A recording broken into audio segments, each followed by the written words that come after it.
This video was published by mbkpinternational.com. In this video, we're going to talk about the XPC19 Pro paper cutter and what to look for if you got when you're doing a cut and you hear something clanking around when the motor engages. Like there's two motors on this. There's a clamp motor and a main motor for the blade. So, and when you push the cut buttons, they both come down.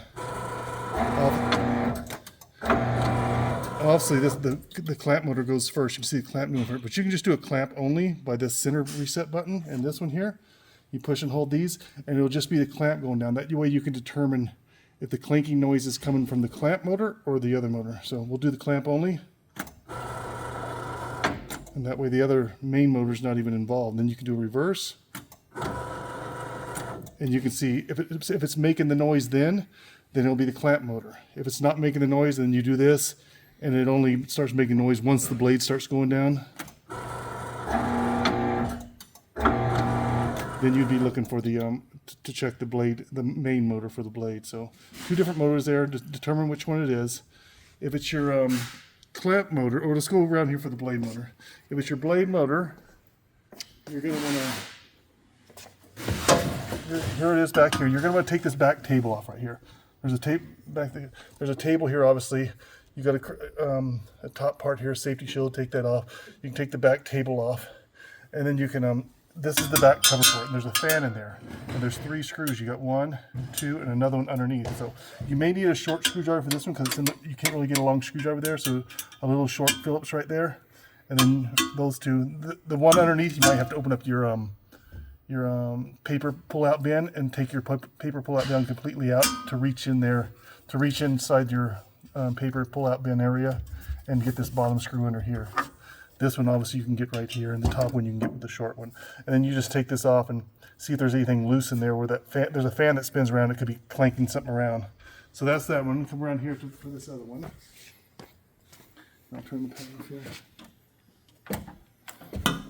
For this one, you'd have to take your crown off, and there's 2 screws there and 2 on the other side. And you take your crown completely off and set it somewhere. But here's your clamp motor here. And if it did the clanking when you just did the clamp only, you got 4 screws on this. 1, 2, 3.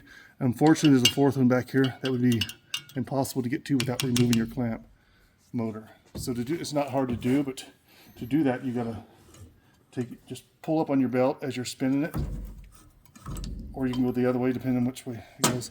And then you got a 5mm hex, 5mm hex, 5mm hex, and one back there, which may be difficult to get through. So I think the easiest way to do it would be to take these 4 off here. So those are 5mm too as well. And then it comes off with this bracket attached to it. That's the only thing. And then you put it back. I would take a picture of where this is at so you can get it back in the same place as far as there's slots. And this thing is adjustable. This whole bracket and motor to get the right tension on this belt when you put it back on. You just start it and just spin it around. But you can do it yourself too. Just once you put it back on and put your belt on, you can just push this back and make sure that it's fairly tight, but you can also squeeze it like that, you know what I mean? And then tighten it back down when you have to put it back. But I think that's the easiest way to take this motor off. And there will be a wire here, so you're just gonna have to maybe hang it onto a table here and then remove this cage. And we'll go over here and I'll show you what a cage looks like, how to remove it. Here's the clamp motor right here.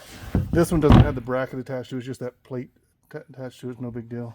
But you just got the 4 screws here, and I'm going to take them off. Let's go ahead and pause this video. Okay, got one more here.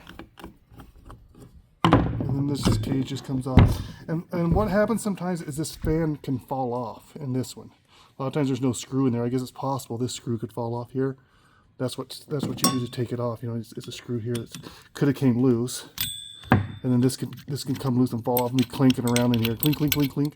Or this could have stayed on. The screw could have fell off and it could be flopping that screw around in there. So basically you want to find that screw, line it up with there's a slot on one side. You can see the flat portion of that. And tighten it down here. Really, I'm not really sure why they use it. These are used for a lot of applications, not just these cutters, these motors. And they have fans on them because some of them they're just constantly going. But for as little as these go, just and they're done, you don't even really need these fans on here. You could potentially just take it off, take the cage off and take that off. But if you want to leave it on, that's fine too. And like I said, they're for many uses, and a lot of these motors are just constantly running all day long, so they have to have a fan to keep them cool. But then you just put the cage back on and line up the screws, put your screws holes in, and that's pretty simple on that one. If it's your clamp motor, and same thing on this one here. There's 3 screws. I'll go ahead and pause. I'll take these screws out. Okay, that's the final 3rd screw, and you can see this one. It's kind of the same thing, but these are kind of pressed on. There's really no screw holding them on. But what can happen is something getting one of these. What typically happens is one of these fan things break off or something like that. So a piece of this plastic fan breaks off, and it's just flopping around in here. Again, with the same thing with this. Unless you're constantly using it all day long, these motors just don't get hot. So you really don't need this cage, and you really don't need this fan on here. But it might be kind of hard to take this fan off. But that's what happens. You might have a little piece of broken off plastic in here, and it's like this. It's spinning around. It's flopping around there, making a noise. So those are the 2 things you want to check. And you can see if there's anything wrong with it by just spinning it by hand. But those are the ones you want to check, and they're pretty simple. You know, just Phillips screwdrivers to take them off. It's just a matter of whether you get the right screws. Like I said, you probably need a short Phillips for one of the screws on this motor, because you're not going to be removing the motor. You're just going to be removing this. I just did this over here so you can see it better. This video was published by mbkpinternational.com.